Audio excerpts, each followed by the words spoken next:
गुंतवणूकदारांची कोट्यवधी रुपयांची फसवणूक करणाऱ्या एएस ट्रेडर्स आणि अन्य संलग्न कंपन्यांना पोलिसांनीच अभय दिले का अशी शंका उपस्थित होतीये।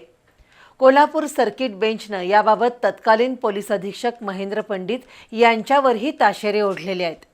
याबाबत आज पत्रकारांशी पोलीस अधीक्षक योगेश कुमार गुप्ता यांना विचारलं असता एएस ट्रेडर्स आणि त्यासारख्या अन्य कंपन्यांच्या घोटाळ्याबाबत पोलिसांनी केलेल्या चौकशीचा फेरआढावा घेणार असल्याचं सांगितलं।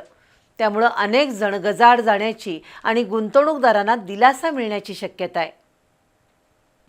लोहित सिंग सुभेदारसह अन्य काही लोकांनी एकत्र येऊन एएस ट्रेडर्स ही कंपनी सुरू केली। शेअर मार्केटमध्ये रक्कम गुंतवून त्या बदल्यात दुप्पट तिप्पट रक्कम देण्याचं आमिष दाखवत या भामट्यांनी 7 राज्यातील गुंतवणूकदारांची अक्षरशः लूट केली।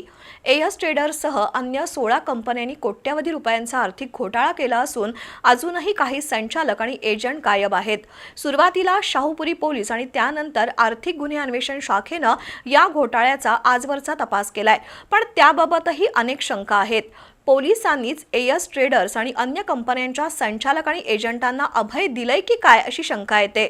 महाराष्ट्र, कर्नाटक, गोवा, राजस्थान, मध्य प्रदेश यासह 7 राज्यातील सुमारे 1,84,000 गुंतवणूकदारांची 2,500 कोटींची फसवणूक झाल्याचं बोललं जात आहे, पण पोलीस दप्तरी त्याची नोंद नाही। मुळात पोलीस तपासादरम्यान अनेक गोष्टी रेकॉर्डवर आल्या नाहीत। त्यामुळेच कोल्हापूर सर्किट बेंचनं पोलीस दलाच्या तपासाबद्दल काही प्रश्न उपस्थित केलेत। या पार्श्वभूमीवर आज पोलीस अधीक्षक योगेश कुमार गुप्ता यांना पत्रकारांनी विचारलं असता एएस ट्रेडर्स आणि संलग्न कंपन्यांच्या घोटाळा संदर्भातील चौकशीचा फेरआढावा घेणार असल्याचं सांगितलं। त्यामुळे या कंपन्यांचे दोषी संचालक आणि एजंट गजाआड होतील आणि गुंतवणूकदारांना त्यांची रक्कम परत मिळेल अशी आशा निर्माण झाली आहे, पण त्यासाठी पोलीस दलानं खऱ्या अर्थानं प्रामाणिक तपास करणं आवश्यक आहे।